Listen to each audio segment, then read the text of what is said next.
Hello viewers, today we are going to finalize with our series of the methods or the decision making tools or techniques that we use for us to be able to make a decision in different aspects. So we are concluding with our last method or our last methodology, and that is acceptance of a special price or a special offer. We said that a special offer or a special price is a price set under unique circumstances that is usually below the standard selling price of the company. Most of the times it is usually below the standard selling price of the company. It occurs if a company would like to get rid of the inventory that results into increased capacity. The contribution analysis is done in such a way that if a unit at a certain price yields a positive contribution, then the order is accepted or the special offer is accepted. And if it yields a negative contribution, then the order is rejected or the special price is rejected. And finally, we look at the company's statement of financial position before and after the order is accepted. We compare those ones and we see if there is a better position of the organization. In other words, we compare how the financial statement or the profit and loss account of the company was before they actually accepted the offer and after they have accepted the offer to see which one is better.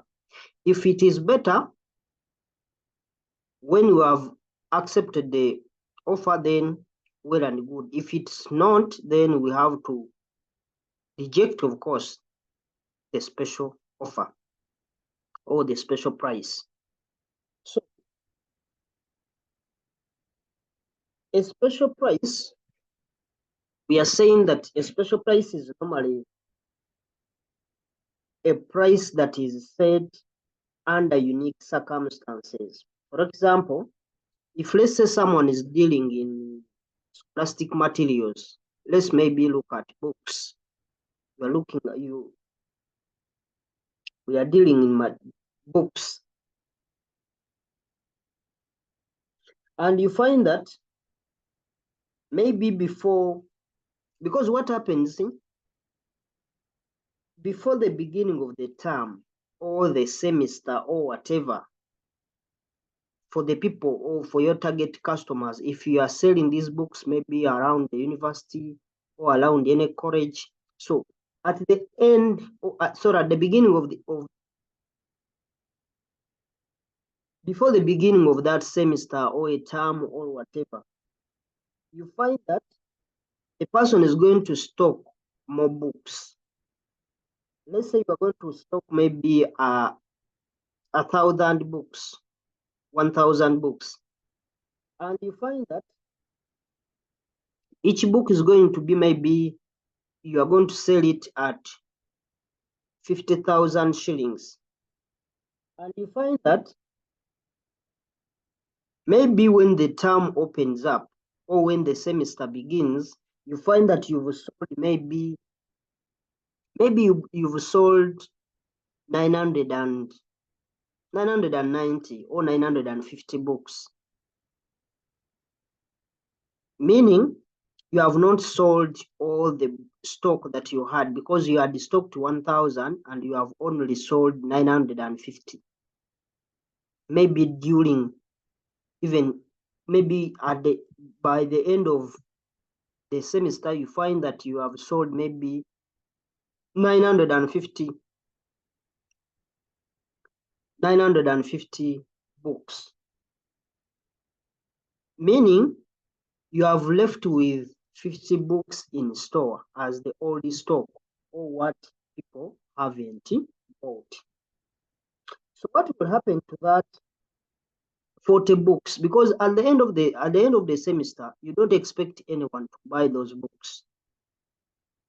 So if at all you get one customer who is going to come and buys those 50 books that are remaining in the store, even if that person is not going to pay the exact price of 50,000 each, you'll be in a position to accept, or you may find yourself accepting the price which is below that 50,000 for each book.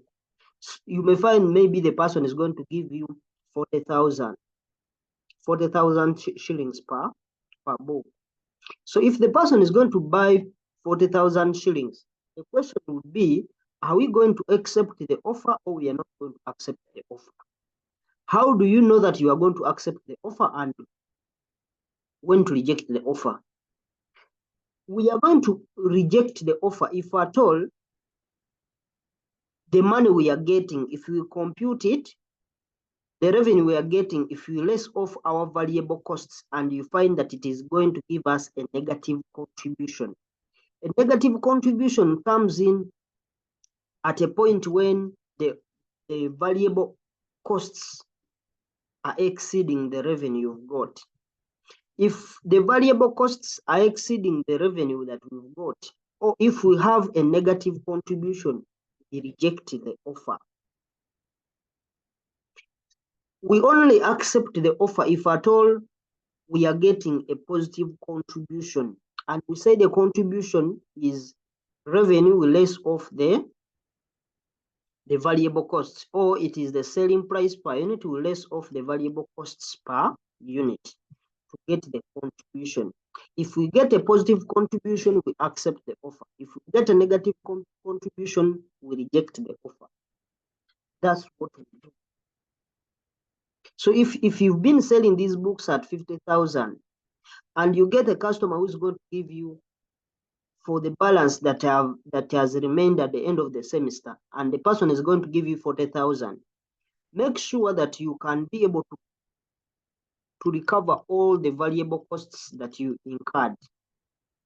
Because the reason why we focus on this contribution analysis is because these fixed costs, let's assume maybe the rent for the building, even when the semester has ended, you have to pay rent for the building, even if you are not making sales. So it is at a point that these fixed costs for them, we are going to incur them even if we are not performing. So we don't always consider them for decision making. Always consider that so long as we can be able to recover our variable costs, because those ones, they come with the items themselves we are selling. When they go up, the output goes up. Maybe we've sold many, we are expected to income more in terms of the variable costs. So if at all we can recover that, in other words, if we get a positive contribution, we accept the offer.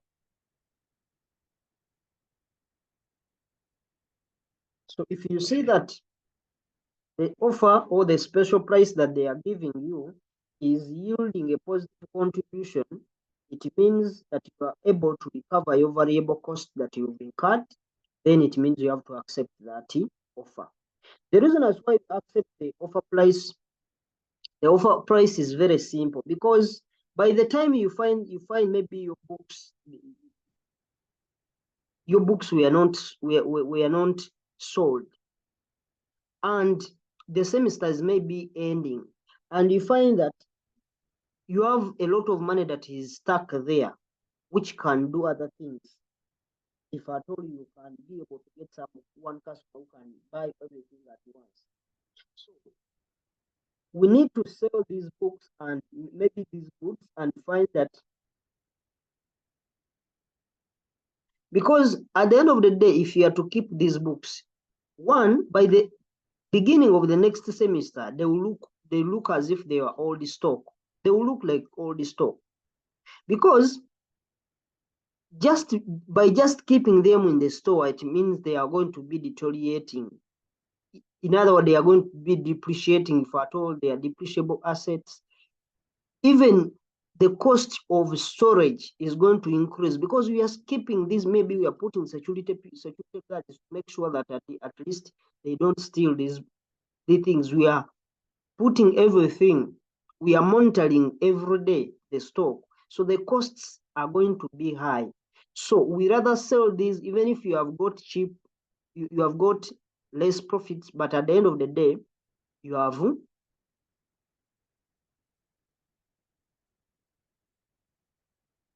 set off the stock, and you want to now to be receiving the new stock. That's all we can talk about if as far as the special price is concerned. The main emphasis here is that we look at a special price, which is most of the times is going to be below the standard selling price. Secondly, we look at the contribution analysis to determine whether to accept the offer or we don't. And if we find that the special offer is giving us a negative contribution, we reject the offer. If at all it is giving us a positive contribution, we accept it. That's all about the special offer, and that's how we are going to be handling that. The only last point that we are going to be looking at is the way we are going to be dealing with how we can know that this is going to give us a positive contribution and all that. We make sure that we are going to compare the financial position before and after the acceptance of the offer. We choose which one is better for the company, because this is going to be for the company's financial position. It's not going to be about the products themselves, but here we are looking at the company's performance. If at all we accept the offer, are we making losses as a company at large, or we are getting some profit, or the profit are going to be increasing? So those are the things that we are going to look at so that we can be able to advise the company accordingly. Maybe we can look at the qualitative or the non-monetary factors before we look at the simulation. We said most of the times these answers are the same. The only thing that is going to be changing is how you are going to explain when you have been given a question to talk about them. So we have reaction of the existing customers. The reaction of the existing customer, it is common for the normal customer base to desire being offered a better price than that offered to the one-off customer. And others may cause even heavy complaints and gifts to the organization, because you find that sometimes if at all you have given some customers a special price, and we say this one is always going to be lower, you may compromise the market in a sense that even your daily customers are going to be asking. They are going to be asking you to give them discounts because they have had maybe some customers were buying the products cheaply. So we look at how are my other existing customers going to react if at all I do this? Because if you look at the situation for the semester, when someone is selling books and it is a semester based, you find that at the beginning or during the semester, you don't deduct because you expect customers to come anytime and buy. But at the closure of the semester, you don't expect more customers because you only expect them when the other semester or the next semester begins.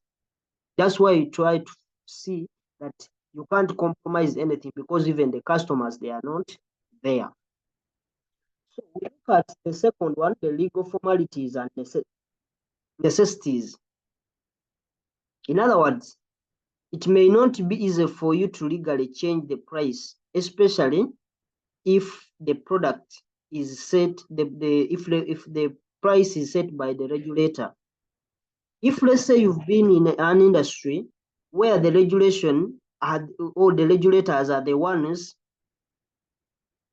determining the price for a given product, it will be very hard for you to just wake up and change the price for a given product, because certain regulators, they set a minimum and the maximum prices that should be charged to their customers or to any given or to the public. You find that if let's say it is the insurance regulatory authority or the microfinance support center, you find that it is maybe the wide approach I can use here, maybe the Bank of Uganda or the central bank. You find that the central bank gives you the fixed interest rate that is supposed to charge as their bank, as the bank rate. They give you the minimum charge. So it is that minimum charge which these central, you find that these commercial banks are going to be borrowing money from the central bank, and they are going to be given that money at that interest. So these commercial banks, they have already got a minimum point where they can start charging their customers. So even if they want, they can't go below that minimum that has been set by the regulator. You find that for them, they are going to add, if at all it was, let's say 5%, for them, they would say, we are going to be charging, let's say 18%, 15%, depending on the inflation rates that are existing in a given country. Because at the end of the day, you find that there's other factors that are going to dictate on the interest that you are going to be charging.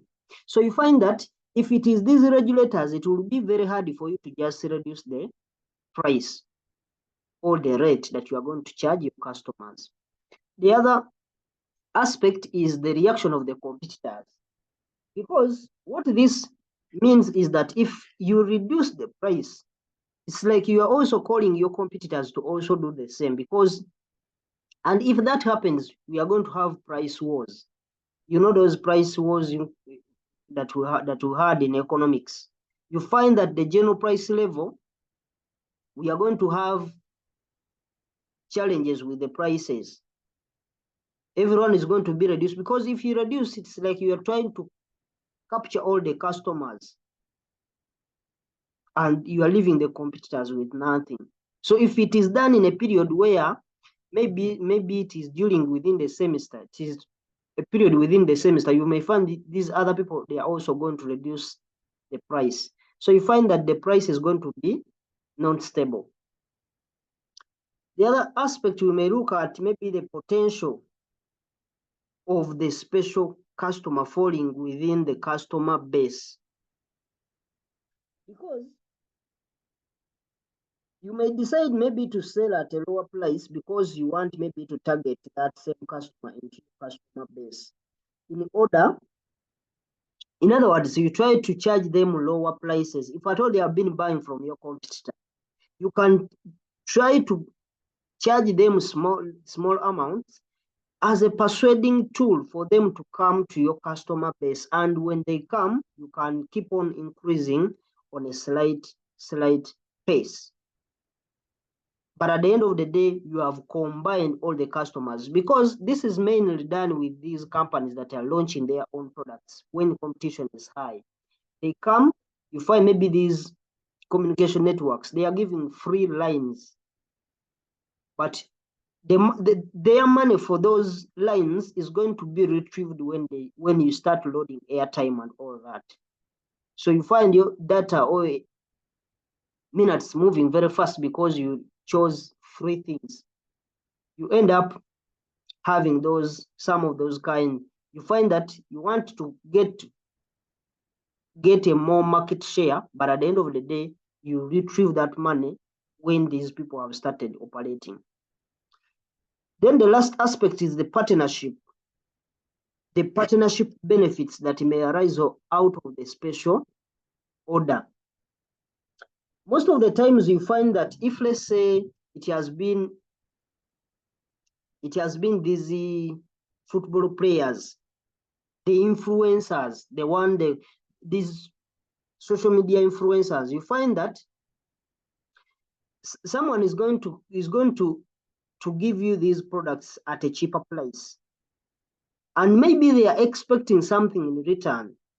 Maybe you can be able to market the products of the company, because if there are these people, the musicians, the footballers, if at all they can get the marketing strategy, or they can be able to onboard you as their marketing ambassador and all that, you can be able to create awareness for their products. Then they can decide to give you these, they can even decide to give you these products for free, so that you can use them to be able to market their products. Because when you do that, you spread these, you create awareness to your audience, because you have a good target audience. You can actually be able to market these products, and you find that people are going to be coming and buy the company products, even if you're not the one paying that money. Because at the end of the day, this company will be targeting, if I told you can do this, then in return we can also be able to get something, because they are expecting the benefits that are going to come out after you've maybe become their customer, and they can be able to get those other benefits that can be attached. So that's all. The other aspect is we are going to look at maybe a simulation to find a way of how we can be able to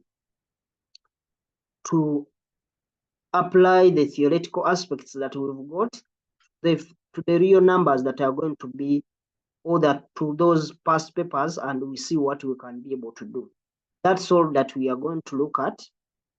But as far as for the theoretical aspect, we are done. It's not all that much. What we only need to know is what it means, what a special price means, and how we can be able to determine whether to accept the special price or we don't. Then we'll also look at the monetary or the non-monetary or the qualitative factors to consider under a special price or a special offer. So that's all. Thank you for watching. Let's meet next time.